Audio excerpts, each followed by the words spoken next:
ISROയിൽ ജോലി വാഗ്ദാനം നൽകി പണം തട്ടിയ ആൾ തിരുവനന്തപുരത്ത് പിടിയിൽ. തൊളിക്കോട് സ്വദേശി ജി മുരുകനെയാണ് വലിയമല പോലീസ് പിടികൂടിയത്. 5 പരാതികളാണ് മുരുകനെതിരെ വലിയമല പോലീസിന് ലഭിച്ചത്. കൂടുതൽ വിവരങ്ങളുമായി സ്വാന്തന സാജു ചേരുന്നുണ്ട്. സ്വാന്തന, എന്താണ് ഇയാൾ നടത്തിയ തട്ടിപ്പ്? ഷഹാന, ISROയിൽ ജോലി വാഗ്ദാനം ചെയ്ത് പലരിൽ നിന്നുമായി പണം വാങ്ങിയ ആളാണ് ഇപ്പോൾ അറസ്റ്റിലായിരിക്കുന്നത്. 54-കാരനായ വേങ്കക്കുന്ന് സ്വദേശിയായ മുരുകനാണ് ഇതുമായി ബന്ധപ്പെട്ട ഇപ്പോൾ പോലീസിന്റെ പിടിയിലായിരിക്കുന്നത്. കരാർ അടിസ്ഥാനത്തിൽ വലിയമല ISROയിൽ ജോലി നൽകാമെന്ന് പറഞ്ഞുകൊണ്ടായിരുന്നു ഇയാൾ പലരിൽ നിന്നും പണം വാങ്ങിച്ചത്. പലരിൽ നിന്നും ലക്ഷക്കണക്കിന് രൂപ ഇയാൾ വാങ്ങിച്ചിട്ടുണ്ട് എന്നാണ് അറിയുന്നത്. ഇതിൽ തന്നെ 5 പേരാണ് പരാതിയുമായി വലിയമല പോലീസിനെ സമീപിച്ചത്.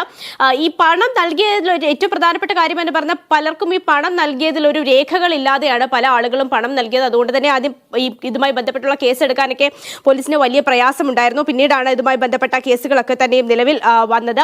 ഈ പണം നൽകിയ ആളുകൾ പല തവണയായി എന്തുകൊണ്ടാണ് ജോലി കിട്ടാത്തത്, എന്തുകൊണ്ടാണ് എന്ന് അന്വേഷിച്ചപ്പോൾ ഇയാൾ ഒരു മറുപടിയും നൽകിയിരുന്നില്ല. പിന്നീട് പല ആളുകളും ഈ ISROയിൽ നേരിട്ടെത്തി അന്വേഷിച്ചപ്പോഴാണ് ഇത് ഒരു തട്ടിപ്പാണ് എന്ന് മനസ്സിലാകുന്നത്. അങ്ങനെയാണ് ഇതിൽ 5 പേർ പരാതിയുമായി ഇപ്പോൾ എത്തിയിരിക്കുന്നത്. ഇയാളെ ഇപ്പോൾ അറസ്റ്റ് ചെയ്ത് കോടതിയിൽ ഹാജരാക്കി അതിനുശേഷം റിമാൻഡ് ചെയ്തിരിക്കുകയാണ്. ഷഹാന, ISROയിൽ ജോലി വാഗ്ദാനം ചെയ്ത് തട്ടിപ്പ് നടത്തിയ ആളാണ് ഇപ്പോൾ പിടിയിലായിരിക്കുന്നത്. സ്വാന്തന സാജു ആണ് വിവരങ്ങൾ നൽകിയത്.